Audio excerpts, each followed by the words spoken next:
Welcome, everybody, to a very, very special webinar. To preface, on Chav Ches Nissen in the year Tavshin Nun Aleph, the Rebbe spoke a very, very, very, I don't really know what the word is. I don't know if it's the word is moving, powerful, but a sicha that shook the core of Lubavitch and the world. The Rebbe spoke how he's done everything he can to bring Mashiach, and we're still in Galus. He doesn't know what else could we do. And the Rebbe says the only thing left is to give it over to each and every one of us, of his chassidim, of the Yidden, to do everything we can to bring Mashiach. And the Rebbe, a few days later, explained how by learning about Inyan Geula Mashiach, that is the proper way, that is the best way to bring Mashiach. So in preparation of Chav Ches Nissen, which is this Shabbos, we are presenting a very special webinar that not only will help us learn about Inyan Geula Mashiach, Mashiach's arrival, but more than anything else, letting us know that, believe it or not, the world over so many years, and especially over the past recent years, we are experiencing how the world is already ready for Mashiach. We just don't realize it, or we may not yet realize it. So we have the pleasure and honor of having the Rebbe Shliach to Poway, California, Rabbi Mendy Rubenfeld, who has spoken throughout the world about something very special. I don't want to take away his thunder. Rabbi Rubenfeld has been gracious and kind enough to take of his time and ishlichus to speak to us. And without any further introduction, Rabbi Rubenfeld, thank you very much for taking your time and for bringing with us. It's all yours. Thank you very much, Rabbi Cohen. It's a pleasure to be with you, with everybody. Good morning, good afternoon, wherever you find yourself around the world. So I'll tell you a story. It's like maybe 35 years ago, and I missed the bus to Lubavitch Yeshiva Ocean Parkway. So my father gave me a ride to Yeshiva, and we're riding in the car, and I remember it to this day. He tells me, this is the future of what's going to happen in the world. My father worked in Manhattan, and he worked on something that's very common today, but in those days, no one in my class knew what it was. Probably no one in my school knew what it was. It was called artificial intelligence. And he said, in the future, Mendy, there's going to be some fantastic things that computers can do for us. They'll do this, they'll do that, they'll take care of our things. And I was listening closely, and I was waiting ever since then for these things to happen. And they were unfolding, but for the most part, I didn't see them up until a number of years ago. And at the same time, we have the Rebbe telling us, in those days especially, that Mashiach is coming. Mashiach is coming. We have to open our eyes to see that Mashiach is coming. Mashiach is here. And then being on Shlichus for a number of years in Poway, California, and waiting for Mashiach for so many years and growing frustrated, I started to see a connection between what I was learning in yeshiva, what I was learning in Torah, and what my father told me was going to happen in the world. Things were unfolding. So I started to connect dots, and it took a while. Actually, it took a few years for me to really start seeing things. And the more I looked into it, the more I realized that there's something phenomenal happening. And I got very excited, and I started talking to my friends about it, and they said, oh, you have to share this with people. You have to go share this with JLI, and you have to share this with the world. People have to see these things because they don't know what's happening. And so I started looking to see if it exists out there on the internet. Does it exist in the world? Can I find it? Is anyone talking about it? And I found little snippets, not that much. And finally, I decided to collect the data and put it together and share it with people. So I've been doing that for the last few years. And Baruch Hashem, I've been able to share it with thousands and thousands of people around the world, especially after the lockdown. We went online, and I was able to share it with countries all around the world. And now I have the privilege of sharing it with you. So without further ado, let's jump into this. I have a presentation I think you're going to really enjoy. And here we go. So are we ready to go? Reb Label? Yes, we are. I think Okay, everyone sees your desktop. good. Welcome to my desktop. So if you shake your head back and forth, you might see some hidden words there. And I found this, I just got this on WhatsApp. We have a group of shluchim and people who are looking for Mashiach Are all you the able to time. go back to it and point out what everyone is seeing? Give me 1 second. Watch this. So here we have a quote from the Rebbe.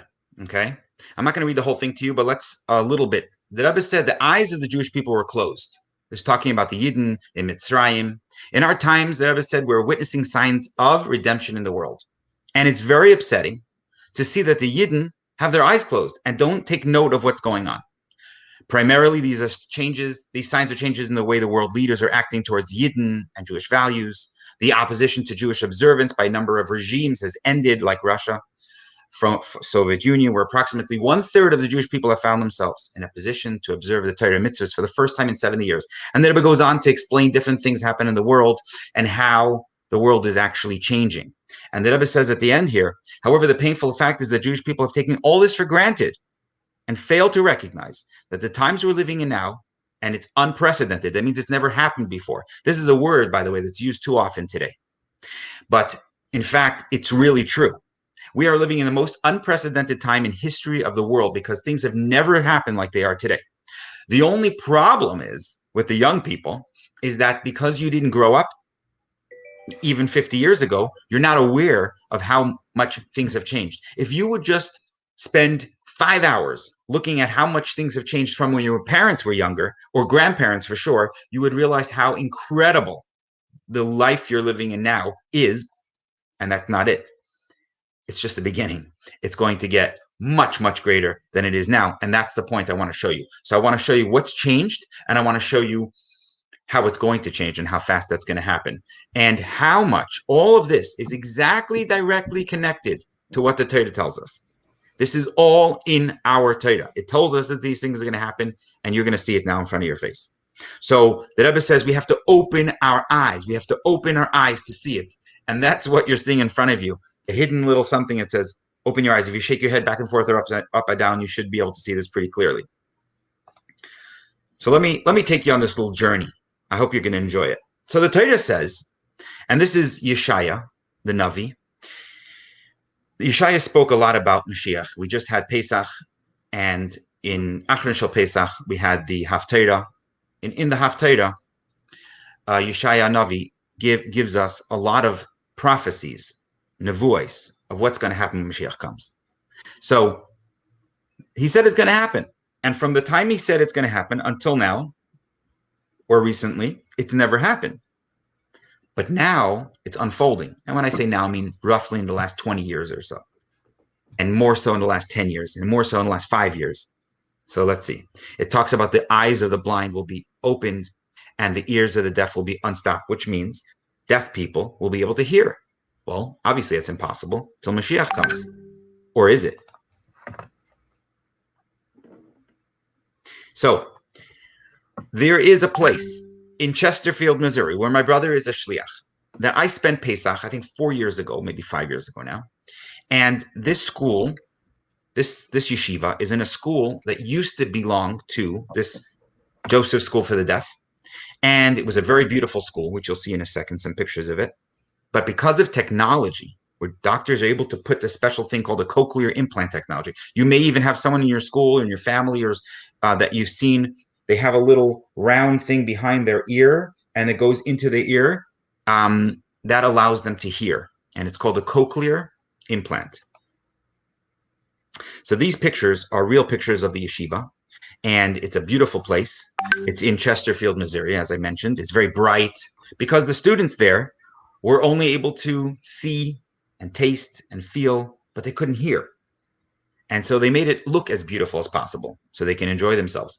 And this school has closed down because of this technology. So now you have not 1, not 5, not 10, but millions, not an exaggeration, millions of deaf people are now able to be in regular schools because they can hear for the first time since the Navi said this is going to happen when Mashiach comes. So the Rebbe said, open our eyes. See that's what's changing in the world. See what's going on. You must see that Mashiach is here. These things never happened before, and we believe in Hashgacha Pratis. That means every detail, every leaf that falls is part of the plan. Certainly, millions upon millions of people hearing for the first time since the Navi said it is absolutely, without question, part of Hashem's plan to bring Mashiach to the world. It's already happening. There are many, many things that are happening. These are called, I call them dots. And together, in the next few minutes, we're going to connect them. His central vision is completely gone. But that's about to change at Oxford's John Radcliffe Hospital. This will be a world first. Never before has a robot been used to operate inside the eye. Inside, it removes a membrane just 1/100 of a millimeter thick, shown in blue, which is covering the retina. Okay, pause for 1 second. Let me explain what's going on. First of all, this was in late 2016. So now it's already almost, it's 4 years ago. And this surgery was impossible before this because I want everyone to take your hand, put it like this, and try to keep it as steady as you can. Guys, please pick up your hand. I'm watching you. If your hand moves a little bit and you try to do a surgery like this, you'll cause more damage than good.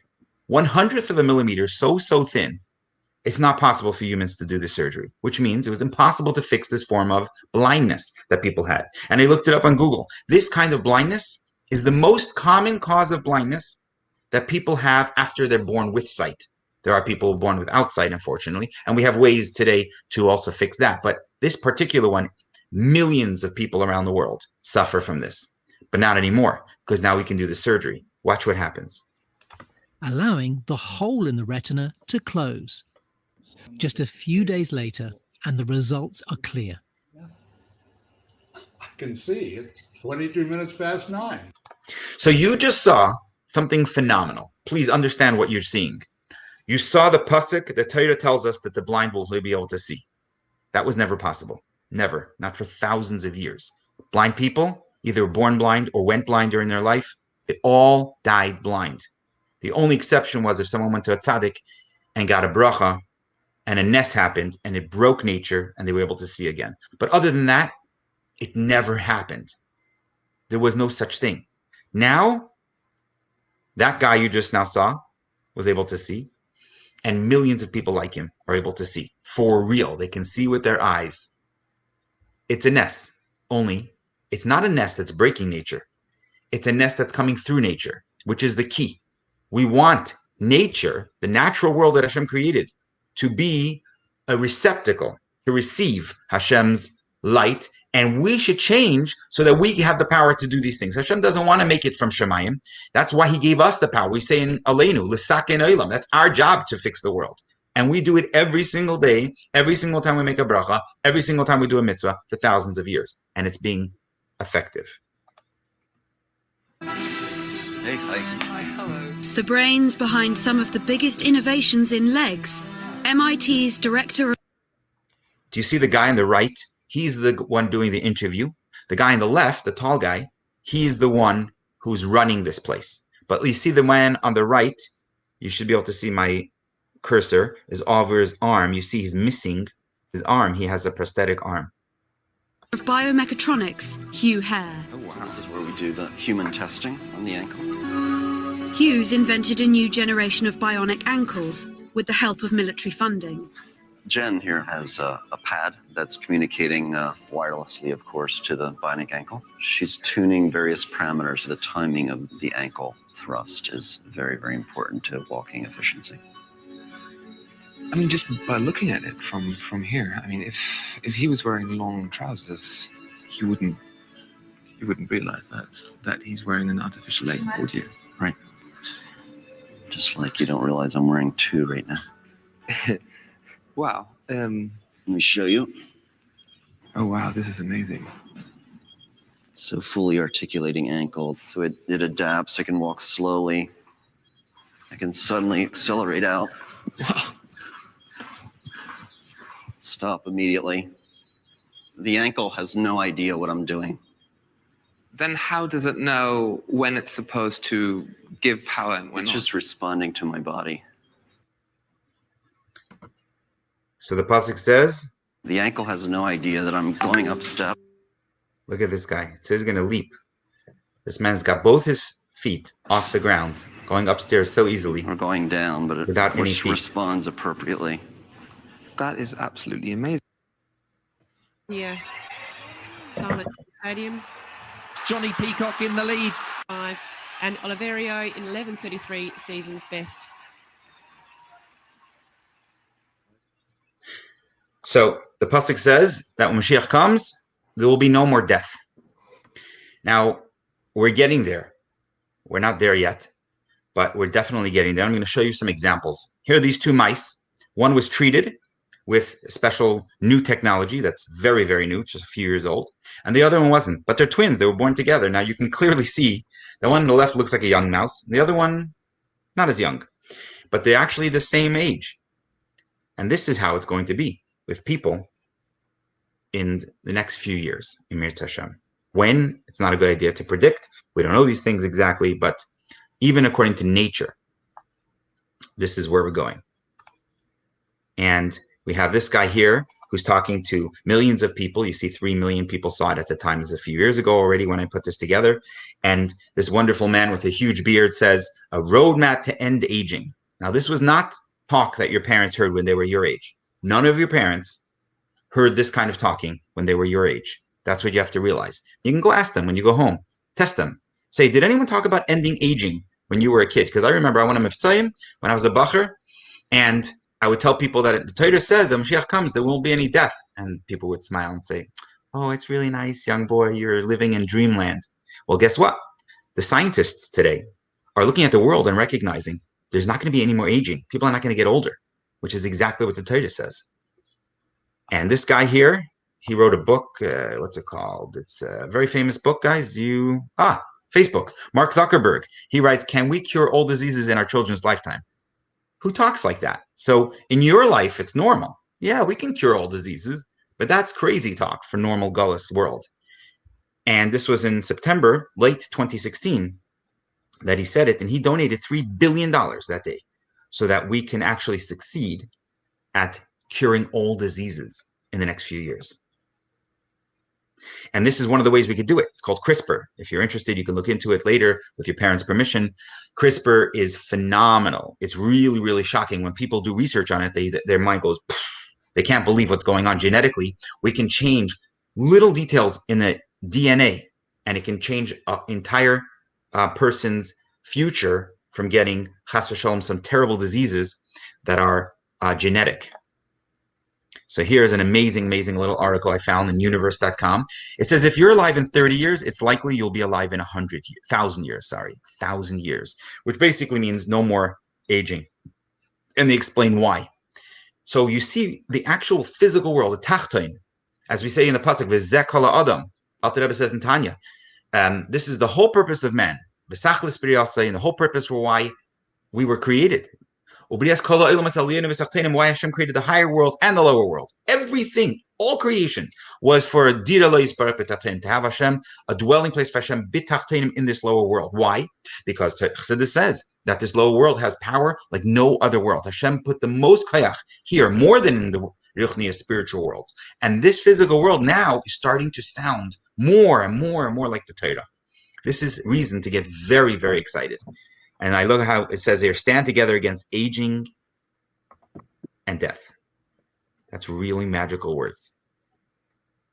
And here we have an article that says by 2030, hospitals may be a thing of the past. No more hospitals. You're not going to need them. Hospitals will come home to you. And, your phone or whatever your devices will be, we can keep you healthy all the time. No more aging. If you get hurt, you can fix it, or even before you can hurt, it will warn you, and so on and so forth. These are becoming more and more real. 2030 is not that long, 9 years from now. Okay, so jumping along, another dot. The Rambam says in that time, when Mashiach comes, there will be not famine or war, envy or competition. Why? Because good will flow in abundance. That means there's going to be an abundance, a tremendous amount of good things everywhere, and therefore there will be no need for fighting or jealousy or competition. So let's see what this guy has to say about it.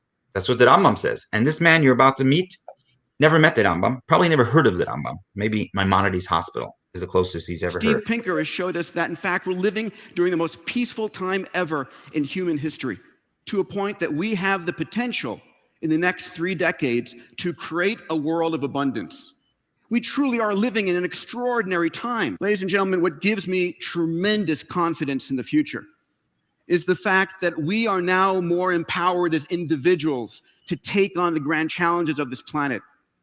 We are living into an extraordinary decades ahead. Thank you. So what the world look like if it had unlimited energy? Well, there would be peace in the world, and it's already happening. I'm going to show you some amazing things that I just added last night to this presentation, because these things were so recent, I couldn't show you this 6 months ago.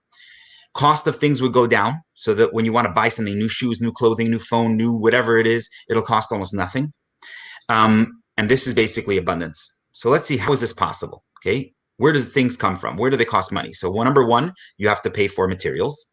Number two, there's obviously people, because people have to pay them for things that they do. Shipping costs a lot of money, but you see in the future, you're not going to have to pay for shipping because this robot will do the shipping for you. And of course, you have to pay for energy. You turn on your machines, it costs money. Well, something that Ebba spoke about a couple of years ago that said we can capture power from the sun.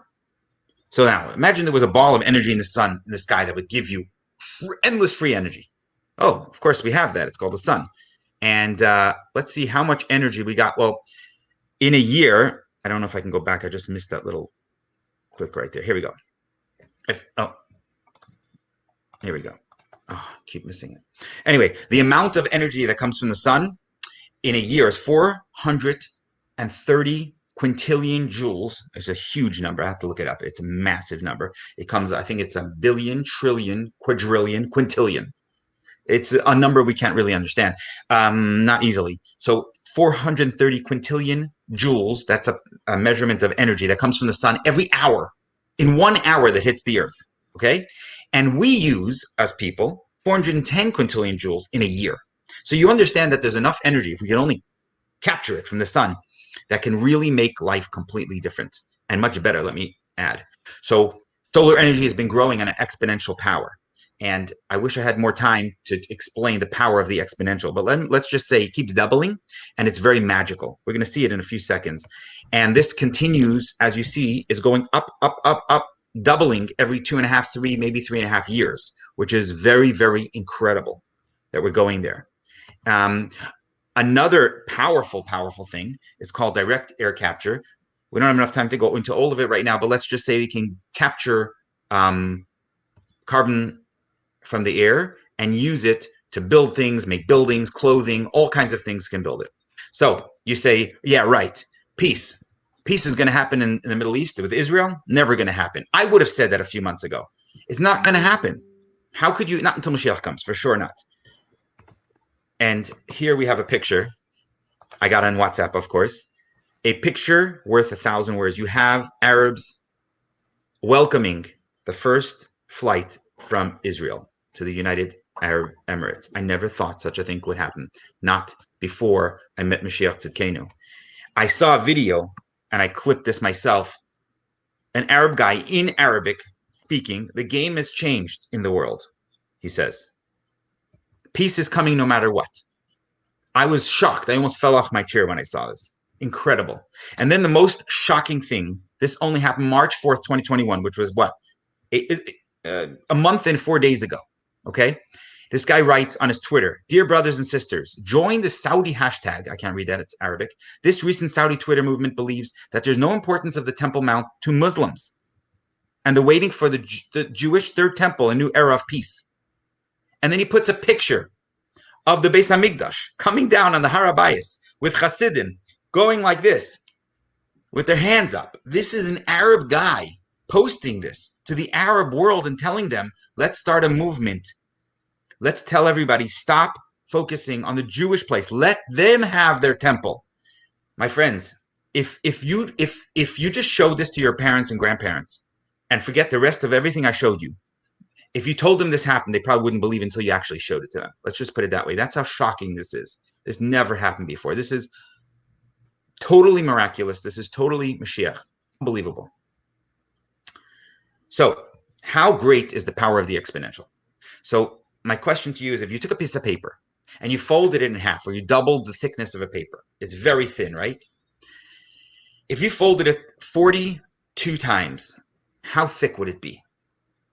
And most people show me with their fingers, it would be this thick, this thick. Some people say even this thick, because 42 papers, how much would it be? The answer is, when you double something, the power of doubling is called exponential change.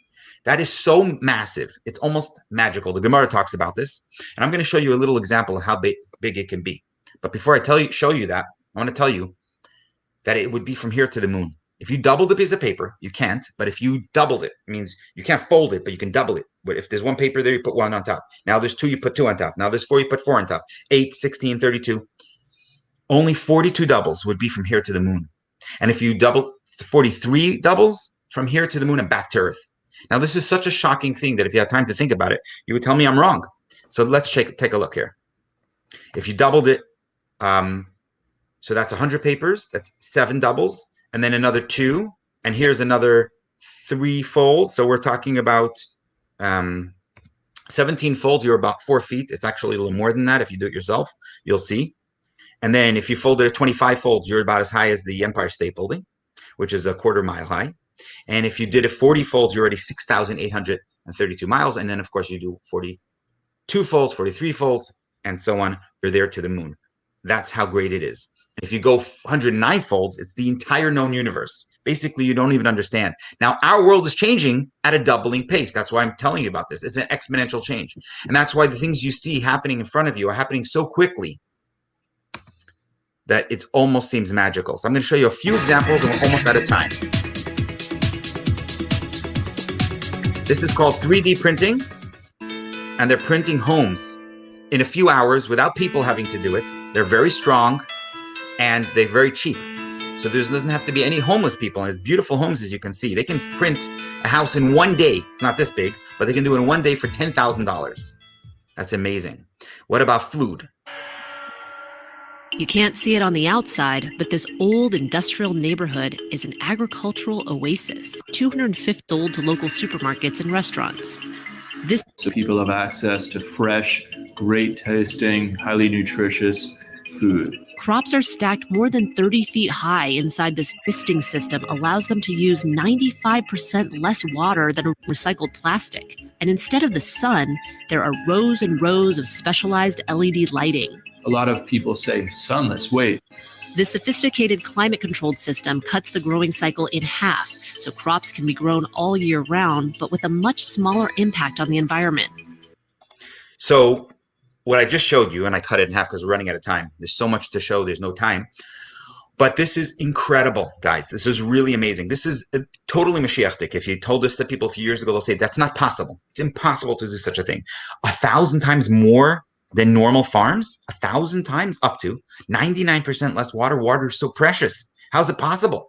Year round. That means even in a cold climates where you can't usually grow fresh things, you can grow winter, summer. It doesn't matter if it's hot and cold. You're growing it indoors. It's locally grown. You don't have to ship it. You can just grow it and use it. It's really fresh. It's organic, no pesticides, and it takes half the time to get into your salad than it used to be. This is really incredible. Now watch this. This is very, very cool. What we're going to try today are the first thin slices of steaks we have produced in a lab setting. I think this is going to be the greatest revolution in the history of modern agriculture. Technology that exists that allows is identical to conventional meat at the cellular level, just grown in a lab, no slaughter involved. Its arrival could have massive impact, but we learned that... What are we seeing here, Rabbi? Okay, so here is, I Dafka took it from Israel. It's not the only place, but they are the leader in the world. In Tel Aviv, they're growing meat inside a lab. Real meat. It's not Beyond Meat, Beyond Burgers. It's real meat. It's just growing like cells in a lab, and it's unlimited how much you can grow. And it's also much faster, much cheaper, and it tastes pretty good. Watch this. Journalists to try its steak at a test kitchen in Tel Aviv. That meat was grown in a lab. It didn't come from an animal. No animal had to be killed.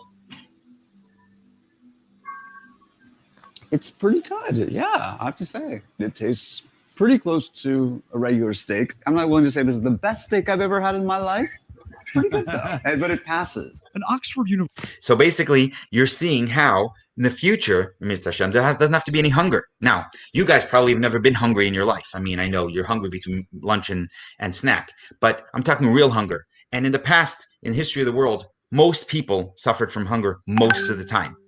That's how bad it was. But today it doesn't have to be. And I'm showing you ways that the world is changing.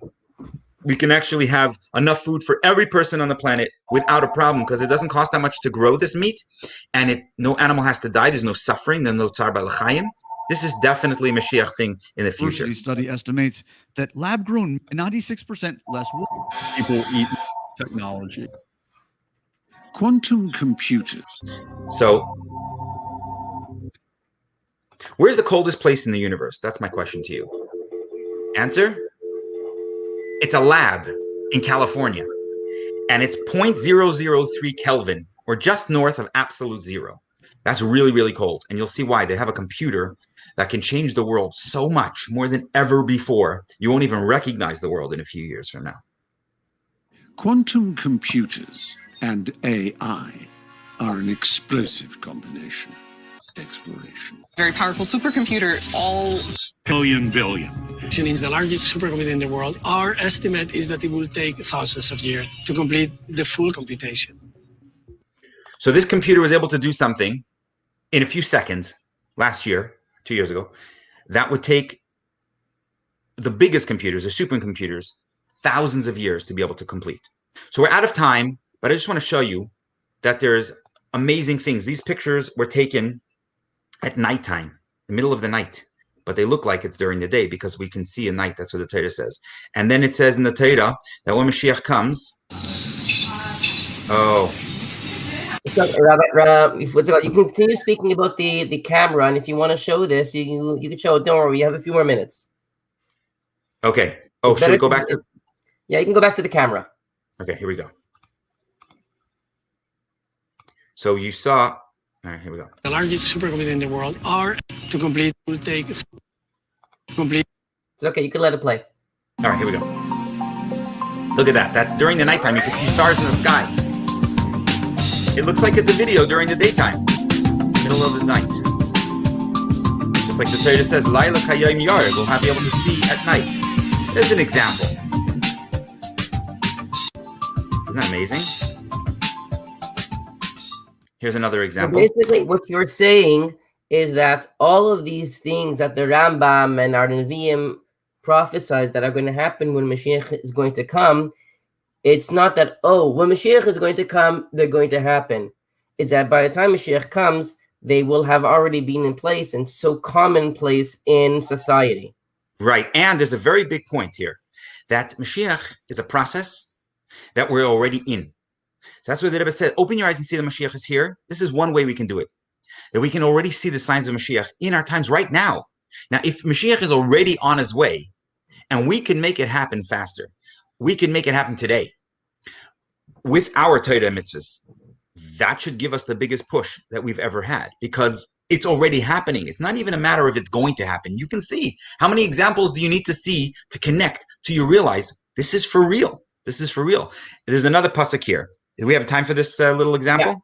Yeah. Okay.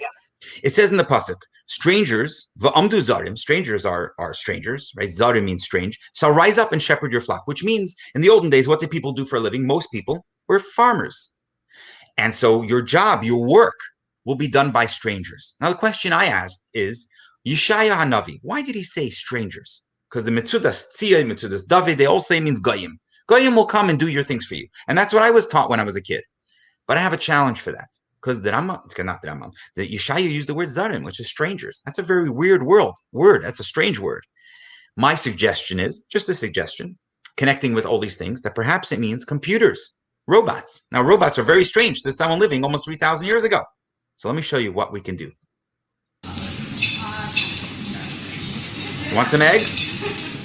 Pick what kind of condiments you want. Press a button. Omelet.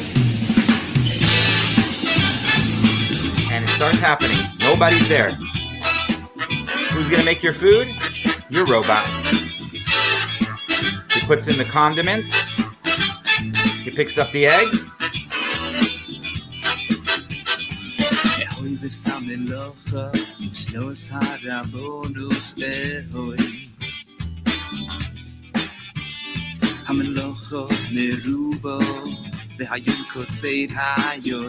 he starts to flip your eggs for you. A few seconds later, you have a fresh, delicious breakfast without anybody involved. Boom. Delicious. Make a bracha.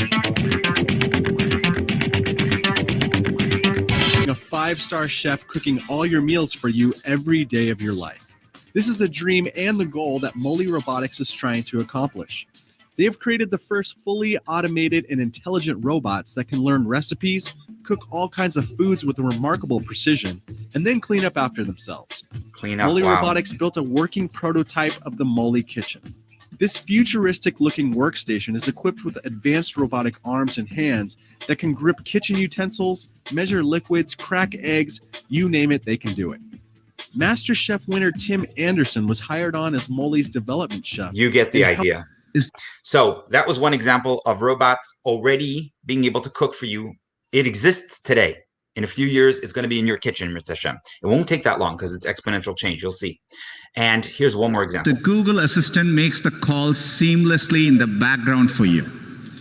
So what you're going to hear is the Google Assistant actually calling a real salon to schedule the appointment for you. Let's listen.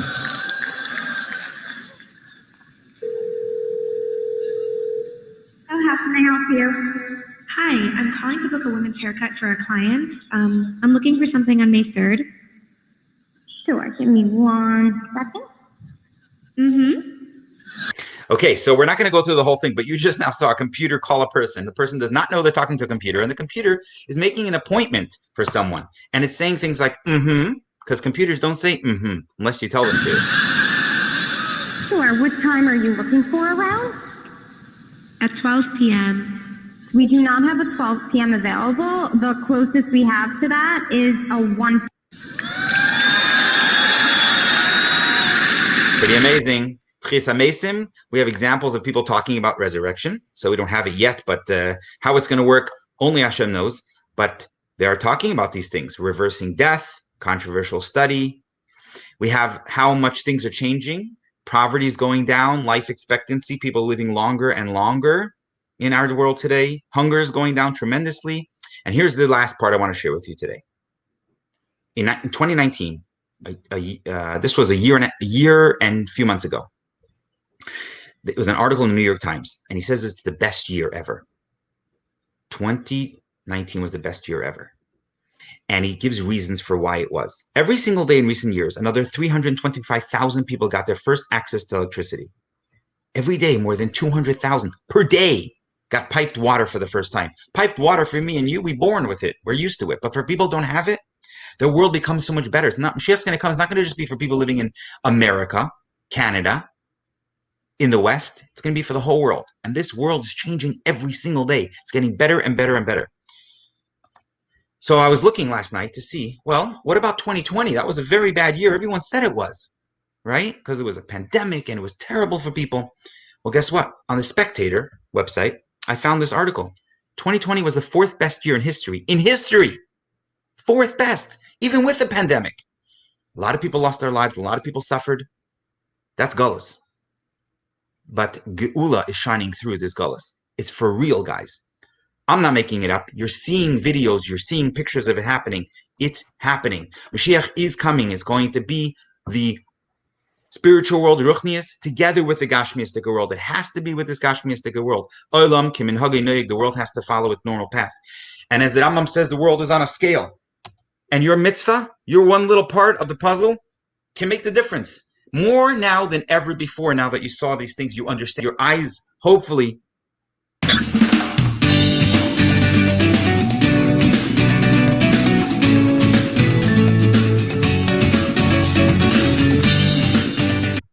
thank you for watching that. And if you have any questions now, I'm open. I'm going to give a moment for all the Talmidim all around to give a huge round of applause, because just, seeing you skipping around and also being in touch with you over all these years and all the different clips that you've had. I know you have so much more to present. And there's some things here you showed today that I didn't see in the past. So it's very, very, and no matter how many times I hear you give the presentation, every single time I get that much more excited, and you make Mashiach so much more of a reality. So thank you, thank you, thank you. I know we have a couple of minutes. We'll go a couple of minutes overboard. We received a lot of questions from Talmidim. We can't get to all of them because of the time, but I'll try to get to at least 2 or 3 of them. So one of the questions we got was, is it true that Mashiach will come by the year 6000 no matter what happens? So, I mean, we all know that Rebbe spoke that we have the ability to bring it closer, but if you're able to comment on that question. Well, okay, absolutely. It's a great question. And so many people tell me, oh yeah, it's going to be 200 years till Mashiach comes because 6000. Yes, the Gemara says that Mashiach is going to come by the year 6000. That's the deadline. And the reason is because just like there is 7 days in a week, there are 7,000 years in the creation of the world. So basically every day corresponds to a 1,000 years. And now we're 5,700. So when do you count 1,000? After you've already finished the 1,000 years. So 1 means you've done 1, and you're starting 2. 2 means you're starting 3. So 5 means you're starting 6. So 5,700 means you're at the end of the 6,000th year, which means 7th. 7th is Shabbos. So that's why the Gemara says that by the 7,000th year is the era of Shabbos, which is Mashiach. Yom Shekulei Shabbos u'Menucha, right? That the day is all going to be Shabbos and rest. That's Mashiach's times. It's the time of Shabbos. We are now very, very close to that time. It's like afternoon on Friday when Shabbos comes in. So to say Mashiach's going to come only at 6,000 years, for sure. But sooner than that, without question. And guess what you're going to see before Mashiach comes? Or as Mashiach's, the time's coming. These miracles that are happening through the nature. And that's what you just now saw. So a good question. Okay. We're going to get to another one over here.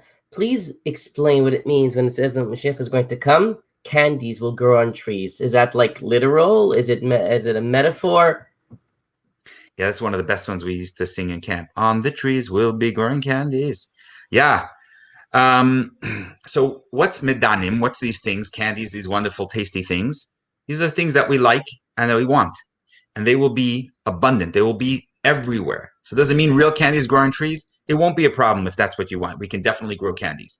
As a matter of fact, you go to... We see from what you presented today, if you can grow meat, you can grow candies. Oh, there's no question. Go to the 99-cent only store. For $1, you can buy more candies than your doctor or your dentist wants you to, right? It's so easy. It's so cheap.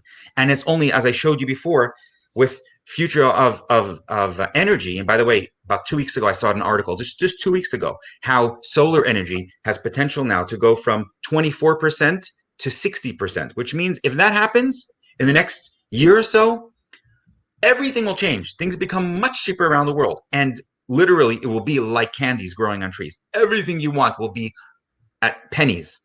So it doesn't necessarily have to mean real candies, but if that's what you want, Mashiach comes, you'll have candies too. Okay, I got a good one. I appreciate this one because the person who asked this question must have really thought Mashiach in a very grounded and a very real way. How will the Beis HaMikdash work in this age of modern day technology? That's a great question. I've actually been giving the answer to that question when I do presentations without even hearing the question. So I like that question. Whoever asked that question, we give you a round of applause. Well, imagine this. You have buildings, houses all over the world, especially in Yerushalayim, that are high-tech, modern. They have, when you walk in, the doors open, close by themselves, lights go on and close by themselves. Everything's connected, especially in the future, we'll be able to do thinking. This is not just a hope. This is actually happening now. You could think and control things. So you walk into a room and you want music on, you want lights on. It'll just happen by thinking. You don't have to actually speak or even do anything else. And all the buildings, everything will be completely high-tech. Air conditioning, warming, all the things, all comforts. And the Beis HaMikdash is going to be an old brick building No, I don't think so. Hashem's house is not going to be the least advanced building in the world. It's going to be the most advanced building in the world. And it's going to be the best.